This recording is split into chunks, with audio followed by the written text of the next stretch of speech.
Years after the call, the man still wakes up in the middle of the night with his phone face down on the nightstand, screen dark, sound disabled. He does not remember turning it off. He only remembers that leaving it on feels wrong. Not dangerous, not frightening in the way people expect. Just wrong, in a way his body learned long before his mind could explain it. He does not talk about the call. Not with friends, not with family, not even with the people who once worked the same shifts he did. When asked why he left the job, why he moved states, why he refuses to keep his phone within arm's reach, he gives the same answer every time. Burnout, stress, a change in priorities. It is an answer that satisfies most people because it sounds ordinary. And ordinary things are easier to accept than the truth. The truth is that something about that call never ended. In the years that followed, small changes began to shape his life. He stopped listening to voicemail. He avoided rooms that were too quiet, but he also flinched at sudden sounds. He learned to sleep with a fan running, not for comfort, but to blur the silence just enough so his thoughts could not sharpen into memories.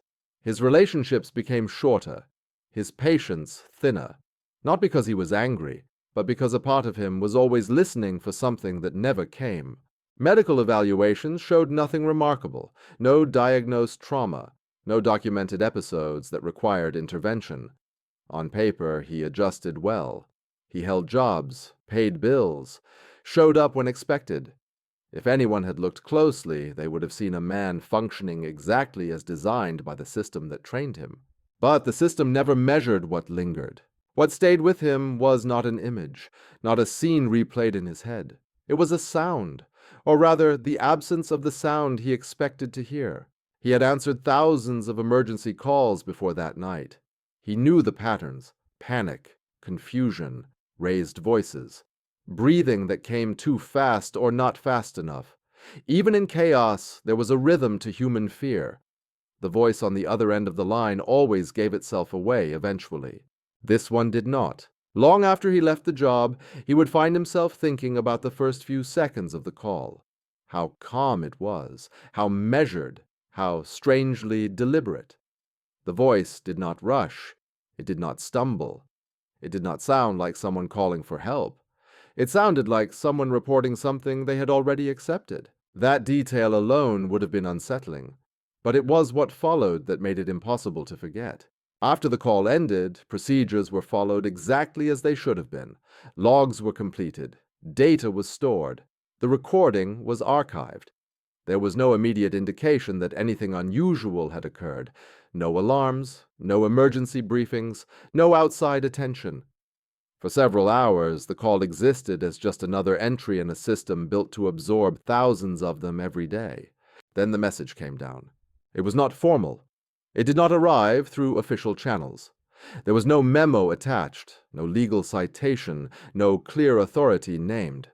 It came as a quiet instruction, passed from supervisor to supervisor, stripped of explanation as it moved. Do not release the recording. Do not duplicate it. Do not discuss it. No one said why.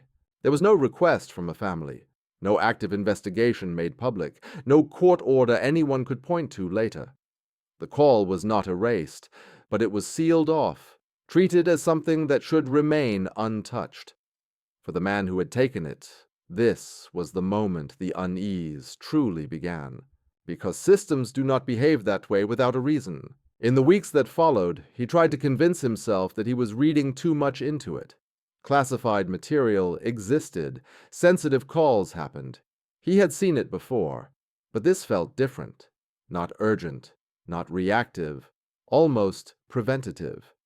As if the concern was not about what had already happened, but about what might happen if the recording was heard again. He never listened to it a second time. The option was there. He knew how to access it. He knew which steps would leave no trace, but something in him resisted. Not fear, something closer to instinct. The same instinct that tells people not to look over the edge, even when curiosity begs them to. Over time, he realized he was organizing his life around that instinct. He avoided documentaries about emergency services. He skipped news stories involving recorded calls. When friends shared clips online, he scrolled past them without watching. It was easier to pretend that his reaction was coincidence than to admit that one sound had permanently altered his relationship with the world. Occasionally, he wondered if others remembered it the way he did, if the supervisors who passed along the instruction felt the same quiet tension, if someone, somewhere, had listened again and understood something he did not. But those questions had nowhere to go. The silence surrounding the call was complete, reinforced not by threats, but by a shared sense that speaking about it would only make it more real.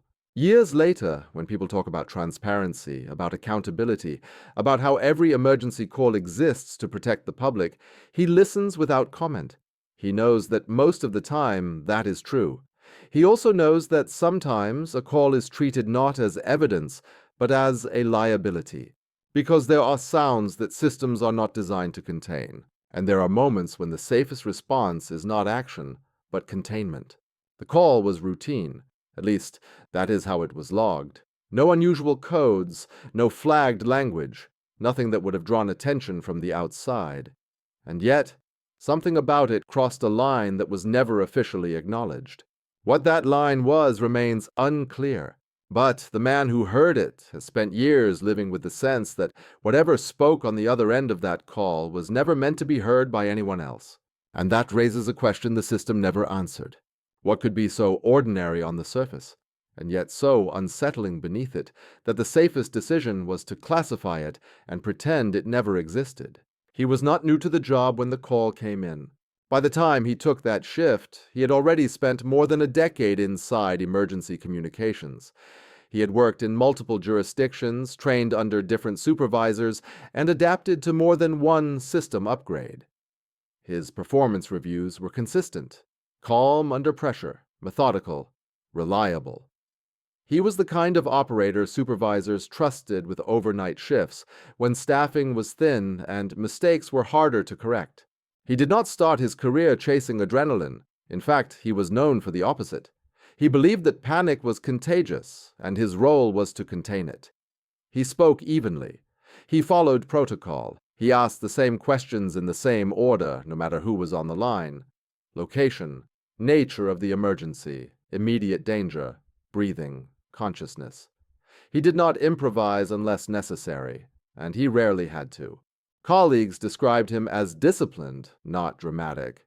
He did not tell war stories after shifts. He did not exaggerate calls for attention. When something unsettled him, it usually showed up in his paperwork first, a slightly longer report, a more detailed timeline, never in his tone or demeanor. That consistency earned him trust. And in emergency work, trust is currency. His background reinforced that trust. Before entering emergency communications, he had served in roles that required procedural thinking and emotional restraint. He was trained to observe without reacting, to document without interpreting, to follow chains of command, even when they felt inconvenient. Authority figures respected him because he respected the structure itself. This mattered, because people like him are not prone to imagination. He was not the type to mishear voices or invent meaning where none existed. He understood how stress could alter perception, how callers could sound calm even when situations were dire.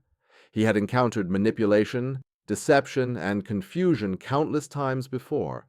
None of that prepared him for how distinctly wrong this call felt, precisely because it did not fit any known pattern. During audits, his calls were often used as examples of correct procedure. He asked the right questions. He did not lead callers. He did not jump to conclusions. When silence appeared on the line, he knew how long to wait before prompting again. When a caller hesitated, he knew how to create space without losing control of the exchange. On the night of the classified call, all of that training was intact. There were no errors logged against him, no missed steps, no deviations from protocol. If the call was stripped of audio and reduced to text, it would appear unremarkable. A routine interaction handled by an experienced professional who did exactly what he was trained to do. That fact would later become important, because when questions arose internally, quiet ones, never written down, the system had no reason to doubt him. He was not known for exaggeration. He had never flagged a call unnecessarily.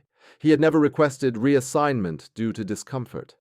Whatever he reported afterward was taken seriously, not because it was sensational, but because it was out of character. Supervisors did not accuse him of misinterpretation. They did not suggest fatigue or emotional interference. Instead, they listened, asked minimal follow-up questions, and advised him to focus on his next shift. The message was subtle but clear. The system acknowledged something unusual had occurred, but it did not want to define it. That reaction reinforced his own confusion. If he had panicked, the explanation would have been simple. If he had broken procedure, the incident could have been closed. But none of that happened. The call passed cleanly through the system, yet left behind a residue that did not belong. Even years later, when he tried to rationalize it, this remained the most unsettling part. He trusted his training. He trusted his ability to remain objective, and the system trusted him too, which meant that whatever made this call different did not come from error or imagination. It came from the call itself, and that is why the instruction to classify it carried so much weight. Because if someone like him could not explain what felt wrong, and if the system chose silence over scrutiny, then the problem was not a lack of credibility. It was the presence of something the system did not know how to handle. The call came in from a place that, by every measurable standard, should have been unremarkable. It was not a major city, not a remote wilderness, not a location already burdened with a reputation. It was a quiet American community, the kind defined by routine rather than incident.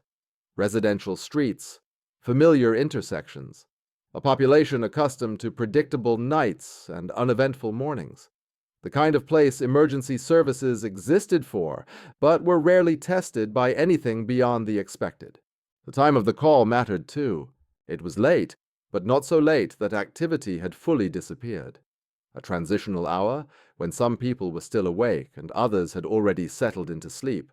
Businesses were closed, but homes were lit. Traffic was minimal, not absent. The world was slowing down, not stopping. There was nothing about the hour that suggested heightened risk or unusual behavior.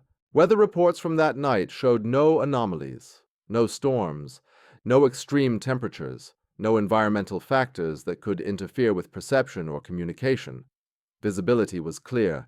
Conditions were stable. If anything, it was the kind of night that faded easily into memory, precisely because nothing stood out. Inside the communications center, the atmosphere reflected that calm. The shift was proceeding as expected. Call volume was average. Operators rotated through routine incidents without complication. Dispatchers followed standard procedures. There were no alerts from neighboring jurisdictions, no system warnings, no sense that anything out of the ordinary was approaching. When the call appeared in the queue, it did not announce itself. No priority flags, no escalation codes, no indicators that suggested urgency beyond the baseline. The address did not trigger recognition. The caller ID offered nothing unusual. Everything about it fit neatly within the framework the system was built to manage. This is what made it dangerous, because systems are designed to respond to deviation, not subtlety. They recognize patterns that break, not patterns that quietly refuse to form. The operator took the call the same way he took all others, headset adjusted, posture straightened, voice neutral. The script was internalized after years of repetition. He was prepared for confusion, for fear, for incomplete information. He was prepared for the unexpected in the way one trains for emergencies. What he was not prepared for was normality that felt misplaced. As the call progressed, nothing external signaled a problem. No background noise hinted at distress. No interruptions suggested chaos. No changes in tone indicated escalation. If someone had been monitoring the exchange without audio, watching only the timestamps and keystrokes, they would have seen nothing worth remembering. And yet, something in the environment felt misaligned. Not immediately. Not dramatically. The sensation built slowly, like a pressure change no instrument registered. The operator found himself paying closer attention without knowing why. Not because the caller demanded it, but because the call resisted categorization. In training, operators are taught to establish control early, to guide the conversation, to anchor the caller to a sequence of questions that narrow possibilities. This call allowed that structure, but did not respond to it in the expected way. Answers came, but they did not resolve anything.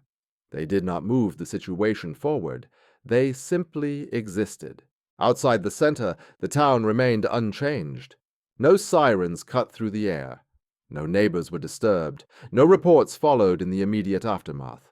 Life continued uninterrupted, unaware that something had passed briefly through a system designed to protect it. This contrast would later become impossible to ignore, because when something truly dangerous occurs, it leaves traces. Calls multiply. Reports accumulate. Witnesses emerge. The system responds in layers. None of that happened here.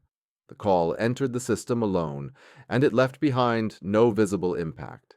At least, not one that could be mapped. In hindsight, this ordinary backdrop became part of the problem. There was no chaos to blame, no hostile environment to point to, no obvious stressor that could explain why the call felt wrong. Everything external suggested safety, stability, and control, which meant the source of the unease could not be located in the setting. It had to be somewhere else, and that realization, that something unsettling could exist entirely within a moment that appeared harmless, would later shape how the call was remembered and how it was buried, because the most convincing illusions are built from familiar pieces, and this one was built perfectly. The first indication that something was wrong did not come from what the caller said. It came from what did not change. As the conversation continued, the operator noticed that the tone of the caller remained fixed.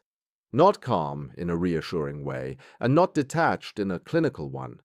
It was steady to the point of defiance, as if unaffected by time, questions, or consequence.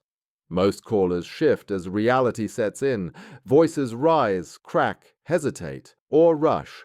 This one stayed exactly where it began. The operator adjusted his approach, subtly at first.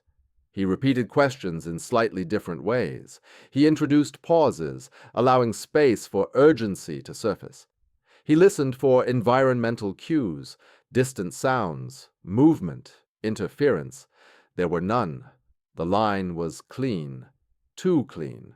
Then came the inconsistencies. They were minor, easy to overlook, the kind that would not trigger alarms on their own. A reference to distance that did not align with the reported location, a description of surroundings that felt incomplete without being evasive. The answers were not wrong. They were simply insufficient, as if describing a place that existed only in outline. He asked for clarification. The caller complied. And yet, the clarification did not clarify anything. Each response closed the question without resolving it. The operator found himself circling the same points, not because the caller refused to cooperate, but because cooperation led nowhere. This was not confusion. It was precision without substance.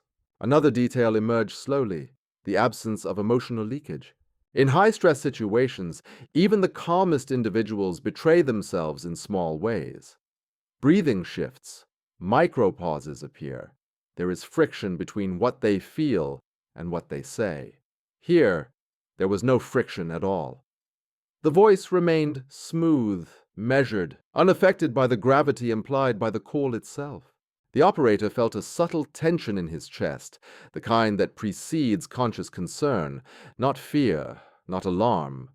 A professional discomfort, rooted in the sense that the exchange was violating unspoken rules. Calls are supposed to escalate or resolve. This one did neither. Then the background changed. Not dramatically, not in a way that could be clearly identified, just enough for the operator to notice that something had shifted on the line. A faint alteration in the audio quality. A sense of space opening or closing, difficult to define. It was not static, not interference. If anything, it sounded like the opposite, like sound being absorbed rather than disrupted. He asked if anyone else was present. The answer came immediately, clear, unhesitating. No. He asked if the caller was safe. Yes. He asked if there was immediate danger. Not yet. That last response lingered. It was not the words themselves, but the timing. The phrase landed with an odd finality, as if it had been rehearsed. as if it was not a prediction, but a statement of sequence. The operator noted it, mentally flagging the moment without knowing why. Training emphasizes control, but also intuition. When something feels off, operators are taught to slow down, not speed up. He did exactly that. He grounded the conversation. He returned to basics. Location, description, intent. Each answer came back polished, controlled, and strangely empty. The environment in the communication center had not changed. Other calls were still coming in. Keyboards clicked, voices murmured, screens updated. But the operator felt increasingly isolated within the call, as if the line had narrowed to a private channel that did not fully connect to the rest of the room. Time behaved differently. The call log would later show that only a few minutes had passed. At the time, it felt longer, not because it dragged, but because it resisted measurement. The usual markers that break a call into segments, escalation, resolution, interruption, were absent. The conversation existed in a flat, continuous state. At one point, the operator realized he was listening more than speaking. This was unusual. Control normally rests with the one asking questions. Here, the caller was not directing the exchange, but neither was the operator. The call seemed to persist on its own, indifferent to structure. Another subtle detail surfaced. The caller never once asked for confirmation. No checking if help was on the way. No concern about response time. No request for reassurance. The operator offered it anyway, as protocol required. The caller acknowledged it, but did not react to it. The information landed, but it did not matter. That was when the operator understood that the problem was not fear, deception, or confusion. It was context. The caller was behaving as though the outcome of the call was already determined. And that realization marked the point at which the situation crossed from unusual into genuinely unsettling. Because emergency calls are made in uncertainty, this one existed in certainty, and the certainty did not belong to the operator or the system he represented. Something about the call was operating outside the expected logic of emergency communication, and the operator had just become aware of it. Up to that moment, the operator still had options. He could have treated the call as a miscommunication. He could have redirected it to a non-emergency line. He could have ended the exchange politely and logged it as incomplete. All of those choices existed within protocol, and any one of them would have allowed the call to fade into administrative obscurity. Instead, he made a different decision. It was not a dramatic choice. There was no surge of urgency, no spike in heart rate. It felt procedural, almost automatic. But once made, it narrowed every path that followed. He chose to continue. He chose to probe deeper, even as his instincts suggested that the call did not want to be probed. He escalated not by raising his voice or issuing commands, but by committing fully to the structure of the system. If something was wrong, the only responsible action was to document it clearly. That belief guided him. He initiated additional verification steps. He requested confirmation of details already provided. He cross-referenced information in real time, scanning screens while maintaining a steady tone. The system responded as expected.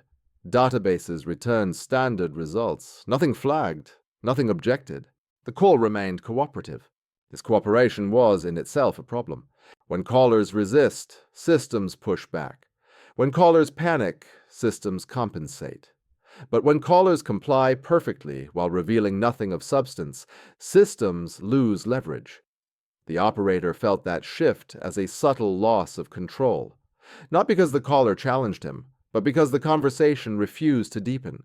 He considered transferring the call. That option hovered briefly in his mind. A supervisor, another operator, a fresh voice might change the dynamic. But the logic fell apart as soon as it formed. There was nothing concrete to justify the transfer. No stated emergency beyond what had already been acknowledged. No violation of procedure. To escalate without cause would raise questions he could not yet answer. So he stayed. He asked about timing. The caller responded without hesitation, offering a time frame that sounded precise without being urgent. It did not suggest delay or immediacy. It simply existed, detached from consequence. The operator felt a tightening in his focus, a narrowing of attention that occurs when routine no longer applies. At this point, he was no longer following instinct alone. He was following responsibility. Emergency systems are designed around a simple assumption. Uncertainty favors caution. When something cannot be explained, it is safer to treat it as real than to dismiss it as nothing. The operator leaned into that principle, even as the call continued to resist interpretation. He initiated dispatch. The action was logged automatically. Units were assigned, notifications sent. The system moved forward, indifferent to the ambiguity that surrounded the call. From its perspective, this was success. Procedure executed. Response initiated. For the operator, it felt like crossing a threshold. Once dispatch occurred, the call could no longer be undone. Records would persist. Decisions would ripple outward. Whatever this was, it now existed beyond the confines of a single conversation. The caller acknowledged the dispatch calmly. There was no relief, no gratitude, no change in tone.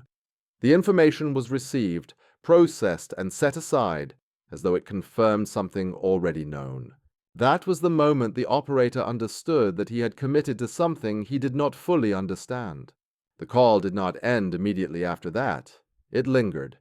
The operator maintained the line, offering standard guidance, listening for changes that never came. The caller remained present, engaged, and distant all at once. When the call finally ended, it did so cleanly. No abrupt disconnect, no emotional shift.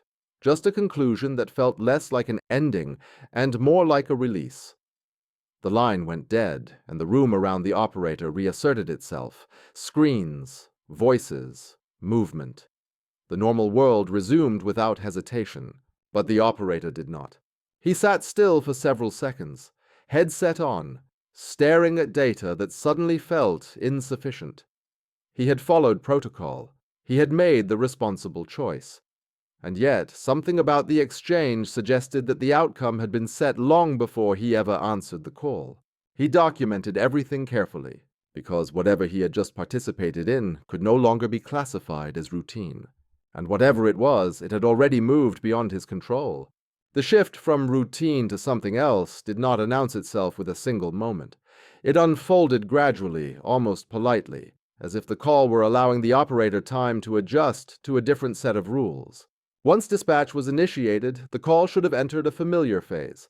Operators are trained for it, maintain contact, offer reassurance, update units if conditions change. The structure is predictable. The boundaries are clear. This call refused those boundaries. The first thing the operator noticed was the change in his own body. His posture stiffened without conscious effort. His breathing slowed, not out of calm, but concentration. There was a faint pressure behind his eyes, the sensation that accompanies prolonged focus. None of this was unusual on its own. What was unusual was how abruptly it arrived, as if triggered by something he could not hear. The caller remained on the line. There was no escalation, no new information, no audible movement. And yet, the operator felt as though the space on the other end of the call had altered. Not geographically, but behaviorally. The location being described still matched the address, the details still aligned, but the atmosphere conveyed through the line felt subtly compressed, as though the call were occurring somewhere that obeyed the rules of sound, but not the rules of presence. He asked the caller to describe what was happening now. The response came smoothly, but it did not describe action. It described state, a condition rather than an event. The operator registered this difference immediately. Most callers narrate change. What is happening? What is approaching? What is getting worse? This caller spoke as if reporting a constant. The operator glanced at the timer. The call had been active longer than it felt, or perhaps shorter. Time had begun to behave inconsistently, slipping free of the usual cues that mark progress. There were no beats to count, no rising tension to track. The exchange hovered in a narrow band, neither resolving nor escalating. He adjusted his headset slightly, convinced for a moment that the audio quality had changed. It had not. The line was still clear. Too clear. There was an absence of ambient sound that began to feel intentional, not accidental. Even in quiet spaces, something usually intrudes. A distant hum, air movement, subtle interference. Here, there was nothing. The operator asked if anything had changed since the call began. The caller paused. It was the first pause of the entire exchange. Not long. Just enough to register. When the response came, it did not answer the question directly. It acknowledged it. The caller confirmed awareness of the question without addressing its premise. The distinction was small, but it mattered. At that moment, the operator felt the call detach from the system. Not physically. The line was still active. Data was still flowing. But the logic that governed emergency communication no longer applied. The questions he was trained to ask were losing relevance. The answers he received were accurate without being useful. The space described by the caller felt intact but altered, familiar but slightly out of alignment, as though the location existed within its coordinates, but not entirely within the expected flow of cause and effect. The operator attempted grounding techniques, a standard response when calls drift into ambiguity. He restated facts. He summarized known information. He reinforced the presence of help. These methods usually anchor callers, drawing them back into the shared reality of the call. The caller acknowledged each attempt calmly. Nothing shifted. As the minutes passed, the operator noticed something else. The absence of urgency on his own end. Not because the situation felt safe, but because it felt complete, as though the call had already fulfilled its purpose simply by existing. This realization unsettled him more than panic ever could have. Emergency calls are about intervention. This one felt observational. He asked a final clarifying question, one designed to force specificity. It was a question that usually breaks through abstraction, compelling callers to commit to concrete detail. The caller answered. The answer was precise. And yet, it created a sense of displacement the operator could not explain. The description fit the words, but not the reality they should have represented. It was like hearing a map read aloud without recognizing the terrain. The operator became aware of a quiet tension in the room around him, not because others were reacting, but because he was. His awareness narrowed. The background activity of the center faded. The call occupied a space that felt isolated, self-contained, and resistant to interruption. When he spoke next, his voice sounded normal. He knew this because he monitored it closely. Operators are trained to hear themselves as part of the exchange. His tone remained steady. His words were appropriate. But internally, he recognized that the call had moved somewhere he could not follow. This was no longer a matter of procedure. The space on the other end of the line was behaving according to rules he did not understand. And he was still connected to it. The moment did not arrive with a sound. There was no sudden noise, no raised voice, no signal that something new had entered the call. What changed was the weight of the silence between words. It thickened, not by becoming louder, but by becoming present in a way it had not been before. The operator noticed it immediately, the same way one notices pressure in the ears before a storm. The caller was still speaking. The words came at the same pace, with the same clarity, but the space they occupied felt altered, as though the voice was no longer traveling through a line but emerging from it. The operator became acutely aware of his own breathing, of the faint hum of equipment around him, of how separate those sounds now felt from the call itself. He asked a question he had asked many times before. The caller answered. This time, the answer carried something else with it. Not emotion, not urgency, presence. The operator felt it as a physical sensation before his mind could form language around it. A subtle tightening across his shoulders, a pressure low in his chest. The instinctive response of a body recognizing proximity to something it cannot see. It was not fear in the traditional sense. There was no spike, no panic. It was a biological alert, quiet and undeniable. The voice on the line did not change. But the operator realized that it was no longer simply a voice. There was a sense of alignment between the caller's words and the silence that followed them, as if both were being shaped by the same source. The pauses felt intentional, placed with care, not to invite response, but to establish rhythm. The call had found its own cadence, one that did not rely on interaction. The operator attempted to interrupt. His words landed, but they did not alter the flow. The caller acknowledged them, yet continued as though the interruption had been anticipated. This was not dominance or control. It was inevitability. Something about the exchange felt less like communication and more like observation. The operator became aware of a subtle distortion in his perception of space. The room around him still existed, but it felt farther away, slightly delayed. He glanced at his screen to re-anchor himself, reading the same data he had already reviewed. Address, time, call duration. Everything remained unchanged. And yet, the sense of being somewhere else persisted. The caller described a detail. It was not graphic, not dramatic. It was ordinary on the surface, the kind of thing that would never stand out in a report. But as the description unfolded, the operator felt a distinct wrongness settle in. Not because the detail was alarming, but because it did not belong. It was like hearing a familiar object described with perfect accuracy, except for one element that could not logically coexist with the rest. The words fit together, but the image they formed resisted comprehension. The operator realized he had stopped taking notes. This was not a conscious decision. His hands simply remained still. He was listening with a level of focus that excluded everything else. Training fell away, replaced by something older and less articulate.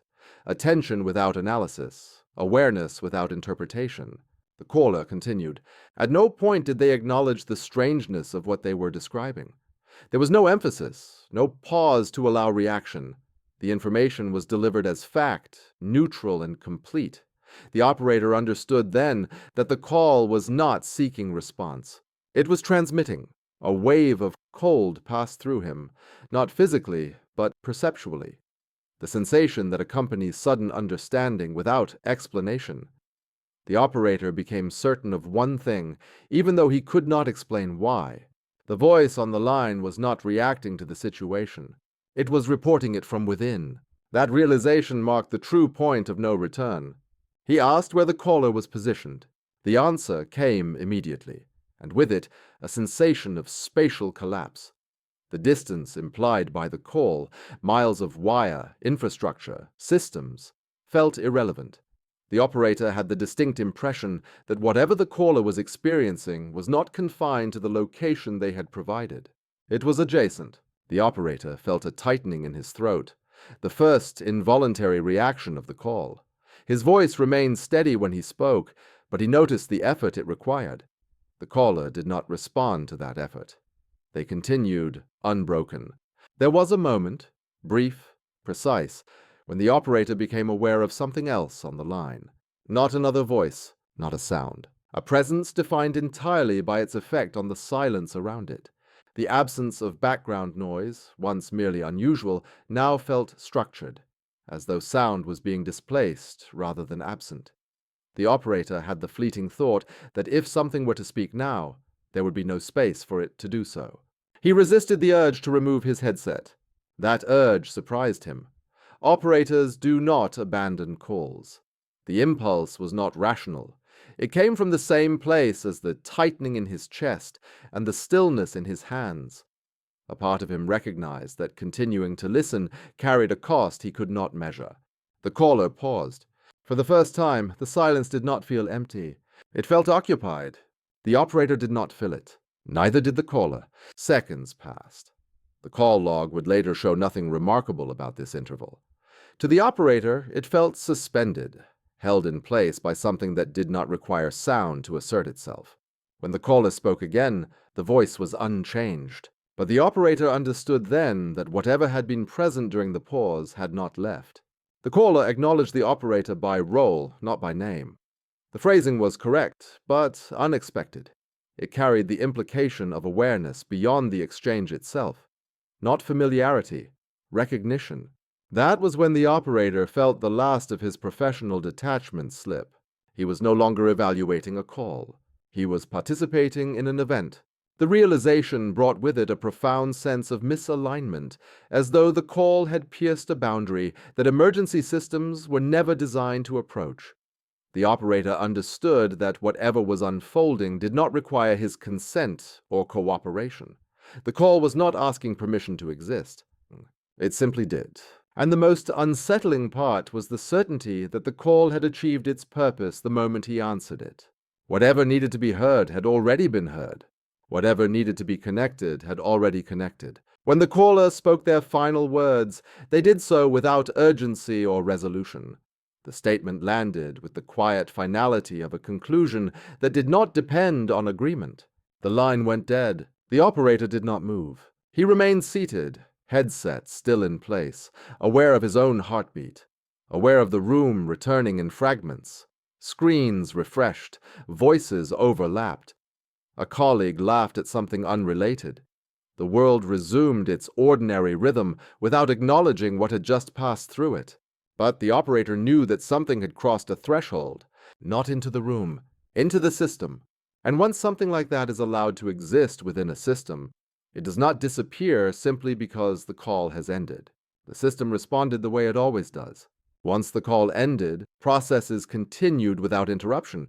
Units acknowledged dispatch, timelines updated, supervisors reviewed logs. On the surface, everything unfolded within the boundaries of procedure. The call was absorbed into the structure designed to contain uncertainty through repetition and order. The operator leaned into that structure immediately. He documented the exchange with care, choosing language that was precise and restrained. He avoided interpretation. He focused on sequence, timing, and verbatim responses. This was not an attempt to minimize what had happened, but to anchor it. In his experience, clarity was the first defense against confusion. Supervisors reviewed the report. They asked practical questions, whether the caller had followed instructions, whether any technical issues had occurred, whether there were deviations from protocol. The operator answered each one calmly. No, no, no. The call had been handled correctly. That should have been the end of it. But control requires more than procedure. As updates came in from the field, the system attempted to reconcile the call with reality. Units arrived at the reported location. They confirmed access points. They assessed the environment. Everything appeared as described, and yet nothing corresponded to what the call had implied. There was no emergency in progress. There was no identifiable threat. There was no clear source for the report. The system adjusted. Dispatch checked neighboring jurisdictions. They expanded the search radius. They verified addresses, cross-referenced databases, and confirmed timestamps. Each step returned the same result: normal conditions, no actionable findings. The operator monitored these updates quietly. With each confirmation of absence, the unease deepened. The call was not being disproven. It was being left unaccounted for. The system could not resolve it, and so it attempted to neutralize it through redundancy. Supervisors applied additional layers of review. Technical staff checked the line for anomalies. Audio quality was assessed. No interference, no corruption. The recording was clean. Too clean. At one point, a supervisor suggested the simplest explanation: a misinterpretation, a caller who misunderstood their situation, a report made out of caution rather than necessity. These explanations were reasonable, and under different circumstances they would have closed the case. But the operator did not challenge them, not because he agreed, but because he recognized the pattern. When systems encounter events that resist classification, they do not escalate indefinitely. They search for the nearest acceptable explanation and apply it until further notice. That process had begun. The call was downgraded administratively. Not erased, but repositioned. It became an anomaly without consequence, a record without outcome. Officially, it led nowhere. Unofficially, something else was happening. The operator noticed that access to the recording became restricted, not immediately. Gradually, permissions shifted. Visibility narrowed. The file was not deleted, but it became less available, its presence acknowledged without being encouraged. This was not framed as a decision. It was framed as maintenance. When the operator asked about the change, he received vague reassurance. Data management, compliance. routine adjustments. No one used the word classification, but the effect was the same. The system was closing ranks. For the operator, this was the most revealing outcome of all. The system had not identified a threat. It had identified a risk.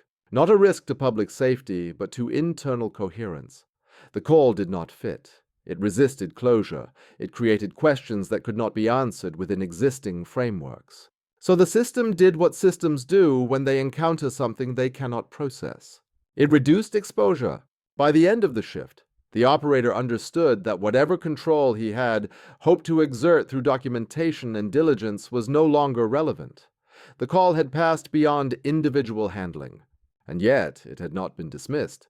It had been quarantined. The operator left the center that morning with the sense that he had witnessed a failure not of technology, but of comprehension. Every mechanism designed to manage the situation had functioned as intended, and still, something remained unresolved. The call had resisted control, and in doing so, it had revealed the limits of the system itself. There was no moment of relief. This time, the transition did not hold.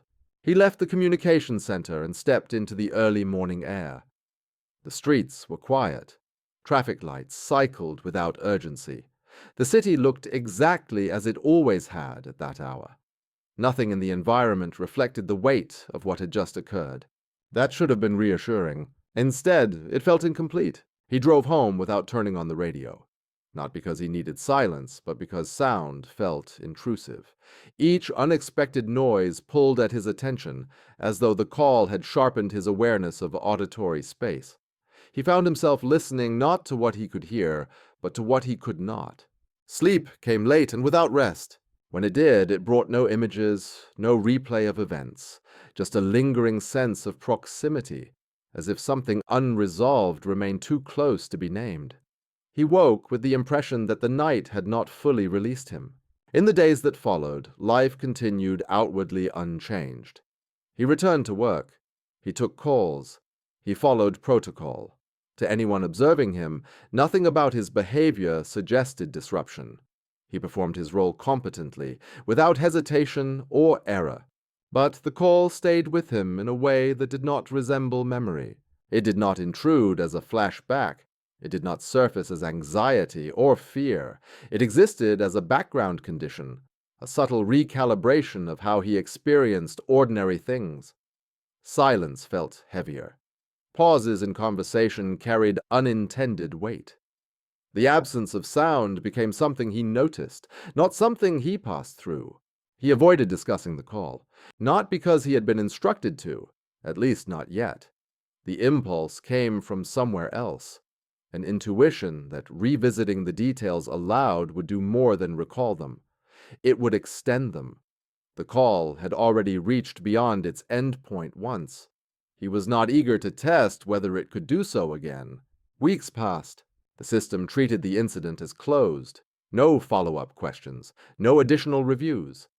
The call existed in the archive, sealed off by administrative decisions that did not require his input. For all official purposes, it was finished. That was the escape. Not resolution, not understanding, just distance. The operator recognized this for what it was. He had not overcome anything. He had simply been allowed to move on. The call remained intact, untouched and unexplained, while he was returned to routine.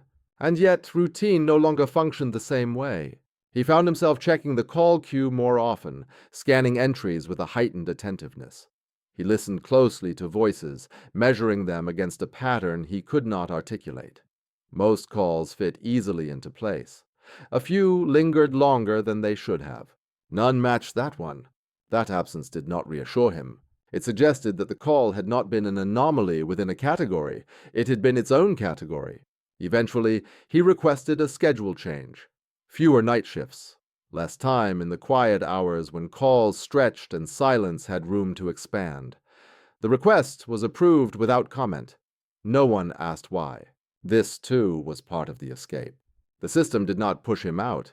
It did not reprimand or restrict him. It simply allowed him to step back, to create space between himself and the conditions that had allowed the call to occur. But distance is not the same as separation. He understood that whatever had passed through the system that night had not required his continued involvement. The connection had been momentary but sufficient. The call had ended because it had no further need of him. That realization followed him more closely than fear ever could. He had escaped the moment. But the moment had not been undone. The effects did not arrive all at once. In the days following the call, the operator noticed changes that were easy to dismiss individually. A shorter temper, difficulty concentrating during routine tasks, a persistent sense of alertness that did not fade when the shift ended. None of these rose to the level of concern on their own. Together, they formed a pattern he did not recognize from his previous experience. Sleep became unreliable. He would lie down exhausted and remain awake, listening. Not for any specific sound, but for the absence of one. Silence felt unstable, as if it could shift without warning. When sleep did come, it was shallow and easily broken. He woke often without knowing why, heart rate elevated, mind alert, as though responding to a stimulus that never arrived. During waking hours, he found himself replaying fragments of the call without consciously intending to. Not the words, but the pacing, the pauses, the way the voice had occupied space on the line. These elements surfaced unexpectedly, triggered by unrelated moments of quiet. At work, his performance remained consistent.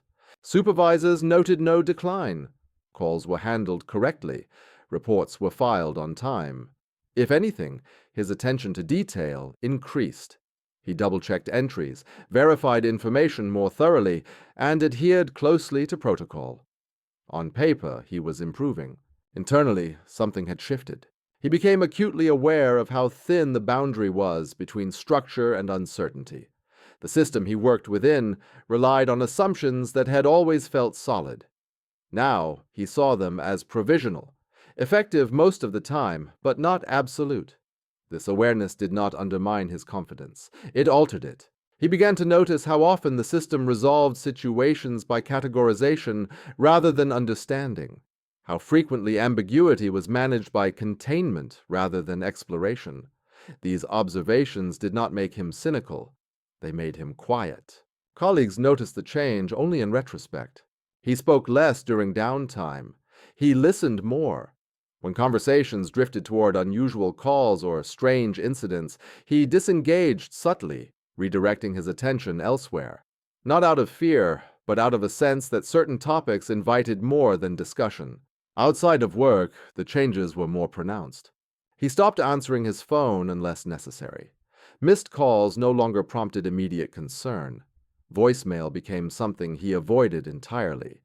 The idea of replaying recorded voices, once routine, now carried an inexplicable resistance. Friends commented on his distance. Family members asked if something was wrong. He reassured them with practiced ease. Stress, long hours, the nature of the job. These explanations satisfied most people. They did not satisfy him. Medical checkups offered no clarity. There were no clinical markers to explain his restlessness, no diagnosis to attach to the sense of misalignment he carried. Without symptoms that fit established criteria, there was nothing to treat. The absence of explanation became its own burden. The most troubling aspect of the aftermath was not distress. It was familiarity. As days turned into weeks, the heightened awareness began to feel normal. The quiet vigilance, the sensitivity to sound, the tendency to anticipate without reason, these became part of his baseline. He adjusted not by resolving them, but by accommodating them. This adaptation worried him more than any acute reaction would have, because it suggested that whatever the call had introduced into his experience was not transient. It had not injured him. It had recalibrated him. The system offered no guidance for this. There were no debriefings, no follow-up inquiries, no acknowledgement that the call had been anything other than a routine incident that led nowhere. The absence of institutional response reinforced the sense that the experience existed outside official recognition. Left without context or explanation, the operator did what people often do in such circumstances. He internalized it. He learned to function around it. And in doing so, he began to understand that the true aftermath of the call was not what it had done to him in the moment, but how quietly it had altered the conditions under which he lived afterward. The denial did not arrive as a declaration. There was no announcement, no directive that stated the call was insignificant or unworthy of attention. Instead, the denial took the form of routine. Paperwork moved forward. Schedules rotated. Shifts were covered. The system behaved as though nothing out of the ordinary had occurred, and by doing so, it redefined the event without ever naming it. Officially, the call produced no outcome. Field reports confirmed nothing actionable. Supervisory reviews found no procedural faults. Technical assessments identified no errors. Each layer of oversight performed its function and returned the same conclusion. There was nothing to pursue. This conclusion did not require agreement. It required repetition. As time passed, references to the call became less frequent. It was not discussed in meetings. It did not appear in training reviews. New staff were never briefed on it. The incident remained archived, intact but isolated, like a document sealed inside a file that no one opened. The operator noticed this pattern quickly. When he asked indirect questions, he received indirect answers. When he sought clarification, he was met with reassurance rather than information. The tone was always calm, professional, and final. There was no hostility, no warning. Just a shared understanding that the subject did not invite exploration. This was not censorship in the dramatic sense. It was omission. The system did not tell him he was wrong. It simply behaved as though there was nothing to be right about. By declining to engage, it rendered the call irrelevant within its own framework. And within an institution built on documentation and response, irrelevance is a powerful tool. Over time, the operator recognized that this was not an isolated behavior. Emergency systems depend on predictability. They function by categorizing events into known types, applying established responses, and closing cases efficiently. When an event resists classification, it threatens not because it is dangerous, but because it introduces uncertainty. The safest way to manage that uncertainty is to deny it space. The call had done something unusual. It had passed through the system without breaking any rules, yet it had left behind an impression that could not be logged. There was no field for it, no checkbox, no code. Without a place to store it, the system treated it as noise, so it was minimized. The operator observed this minimization, not just in policy, but in behavior. Supervisors avoided eye contact when the call was mentioned. Colleagues changed the subject. Conversations drifted away from anything that resembled the incident. No one said it aloud, but the message was consistent. This is not something we deal with. In internal reports, language softened over time. What had initially been described as unusual became unremarkable. What had once warranted review was later summarized as routine. The shift was subtle, gradual, and effective. The call did not disappear. It was rewritten. For the operator, this created a conflict he could not resolve. He had trusted the system because it relied on clarity and accountability. He believed that if something did not make sense, it would be examined until it did. Now he saw that the system also relied on boundaries, on knowing when not to look too closely. This realization did not make him angry. It made him cautious. He understood that pushing against denial would not produce answers. It would produce friction. And friction, in systems like this, rarely benefits the individual. The call had already been contained. Attempting to reopen it would only draw attention to the person asking, not to the unanswered questions. So he stopped asking. The denial worked not because it erased the event, but because it isolated it socially and professionally. Without reinforcement, memories lose their urgency. Without acknowledgement, experiences lose their legitimacy. The system did not tell the operator to forget. It simply made remembering inconvenient. Years later, when public conversations turned toward transparency and accountability, he listened with interest. He knew the value of those principles. He also knew their limits. Systems are transparent when transparency reinforces trust. When it does not, other priorities emerge. The call existed in that gap. It was real enough to be archived, unimportant enough to be ignored, and dangerous enough, in its ambiguity, to be quietly set aside. The denial was complete not when the call was classified, but when it became clear that no one intended to unclassify it. Because some events are not denied by force. They are denied by silence. The cost did not come as punishment. There was no formal reprimand, no disciplinary note placed in a file, no meeting where consequences were spelled out. If anything, the operator's record remained clean. His performance evaluations stayed positive. On paper, nothing had changed. In practice, everything had. Opportunities began to narrow in subtle ways. Specialized training slots filled without his name appearing on the list. Temporary leadership roles were offered to others with less experience. Schedule flexibility became harder to secure. None of these shifts were dramatic enough to challenge, and each had a reasonable explanation on its own. Together, they formed a pattern. The operator understood it instinctively. He had not violated policy, but he had brushed against something the system preferred to keep contained. The response was not retaliation. It was distance. A gradual repositioning that placed him just outside the flow of advancement. No one explained this to him. They did not need to. Institutional systems rarely announce their boundaries. They reveal them through access, through inclusion, through who is quietly passed over when decisions are made. The operator adjusted. He stopped volunteering for projects that brought visibility. He declined optional assignments. He focused on completing his shifts with precision and leaving without drawing attention. This was not resignation. It was adaptation. He recognized that staying required a kind of compliance that went beyond procedure. Silence became part of that compliance. At home, the cost manifested differently. His relationships grew thinner, not strained, just shallow. Conversations stayed on safe topics. When people asked about work, he gave neutral answers. He learned to redirect curiosity without lying, a skill honed through years of controlled communication. Isolation followed, not because he was pushed away, but because maintaining closeness required explanations he could not provide. The call had taught him that some experiences lose coherence when shared, that speaking about them does not bring clarity, only repetition. He chose containment in his personal life the same way the system had chosen it professionally. Over time, this containment hardened into habit. He moved, not abruptly, and not because he was forced to.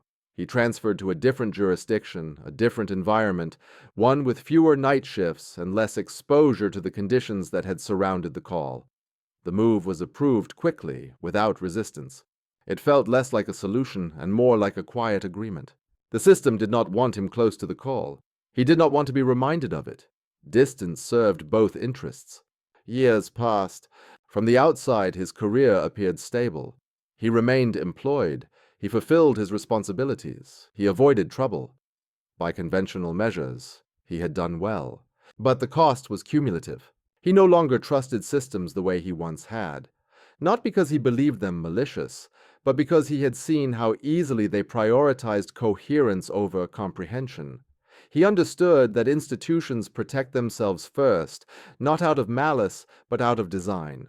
This awareness reshaped his sense of belonging. He remained part of the system, but not fully inside it. He performed his role without expecting protection beyond what was codified.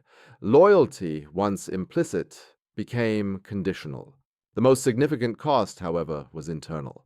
The call had introduced a fracture between what he knew and what he could prove, between what he experienced and what could be acknowledged. Living with that fracture required constant adjustment, a willingness to accept unresolved space as permanent. He paid that cost quietly, because speaking would not recover what was lost, and silence, once learned, becomes difficult to unlearn. Time did not weaken the memory of the call. It changed its shape. As years passed, the operator noticed that the details he once tried to suppress no longer returned as thoughts, but as sensations. A shift in air pressure when a room fell quiet. A tightening in the chest when a voice remained too steady for too long. These reactions surfaced without context, detached from conscious recollection. The call had stopped being an event. It had become a reference point. Certain sounds triggered it without warning. The low, even tone of an automated message. The brief silence before a line reconnects. The way recorded voices flatten emotion into something uniform and controlled. None of these resembled the call directly, and yet each carried enough similarity to bring back the same internal response. He never confused this with fear. Fear has direction. Fear looks for an exit. What he experienced was familiarity, and that disturbed him far more. The call no longer felt external. It felt integrated, as if it had taught his perception to recognize a pattern that existed beyond language. Dreams began to change. They were not nightmares. There were no images of threat or pursuit.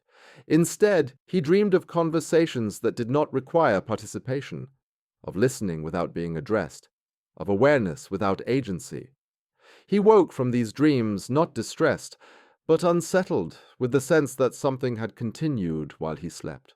In waking life, he began to notice repetition, not in events, but in structure. He encountered moments that felt arranged rather than spontaneous, conversations that followed familiar rhythms without emotional variation, situations that resolved themselves before he fully understood them. None of these were remarkable on their own. Together, they suggested continuity. He resisted the urge to assign meaning to this. He understood how easily humans impose patterns where none exist. He reminded himself of probability, of coincidence, of the mind's tendency to connect unrelated experiences. These explanations satisfied him intellectually. They did not erase the sensation. The call had introduced a question he no longer tried to answer. Not what it was, but whether it had ended. He suspected that the call's significance did not lie in what was said, but in the act of connection itself, a brief alignment between systems that were not meant to intersect. This idea returned to him during moments of quiet, not as a theory, but as an awareness that something once acknowledged does not require repetition to persist. The call had occurred within a system designed to listen. Once heard, it did not need to speak again. Occasionally, he wondered if others experienced similar echoes. Not colleagues from his former job, but strangers. People who reacted strongly to certain sounds without explanation. People who avoided recordings. People who seemed permanently alert to pauses in conversation. He never asked. The thought was enough. He understood now why the system had chosen silence, not to conceal information, but to limit exposure. The call did not threaten by content alone. It threatened by resonance, by the possibility that once heard, it would leave behind something that could not be contained by policy or explanation. The echo did not demand attention.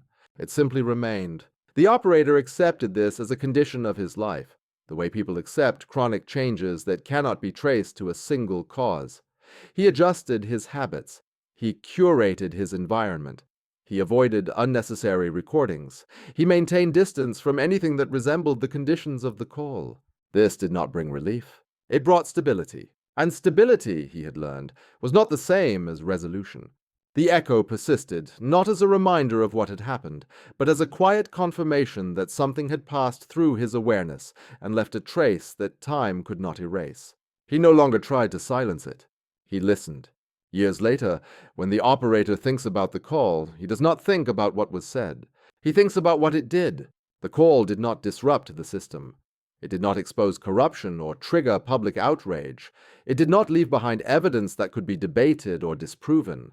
Instead, it revealed something quieter and far more enduring, the boundary of what systems are designed to handle. Emergency systems exist to respond to human crisis. They are built around fear, confusion, urgency, and harm. They are remarkably effective at managing those conditions. What they are not built for is certainty without explanation, calm without context, presence without identity. The call existed entirely within those blind spots. Nothing in it violated procedure. Nothing in it demanded escalation beyond what was provided.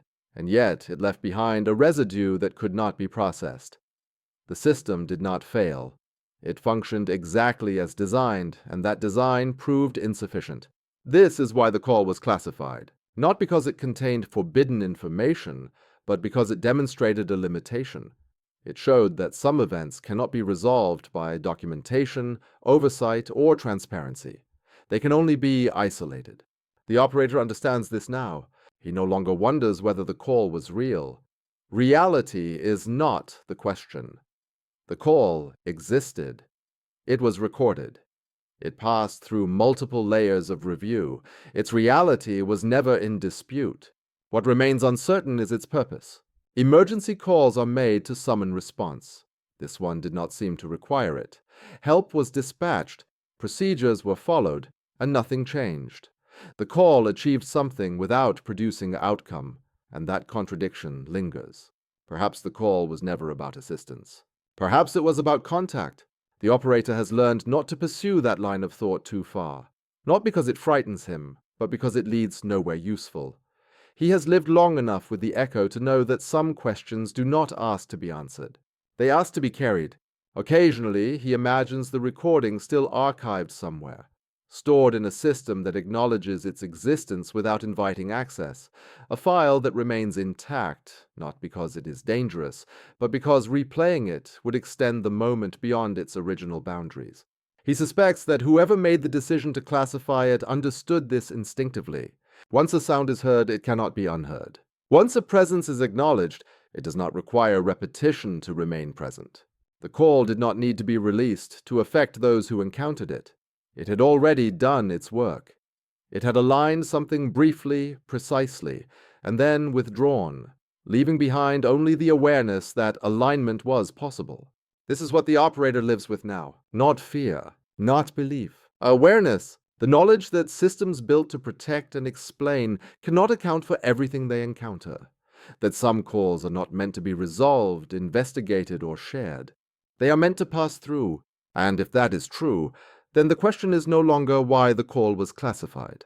The question is how many others were not. How many routine calls moved quietly through systems designed to listen, leaving behind nothing that could be logged, proven, or discussed? How many moments of contact were treated as anomalies, sealed away and forgotten? And whether the silence surrounding them is evidence of absence or evidence of design.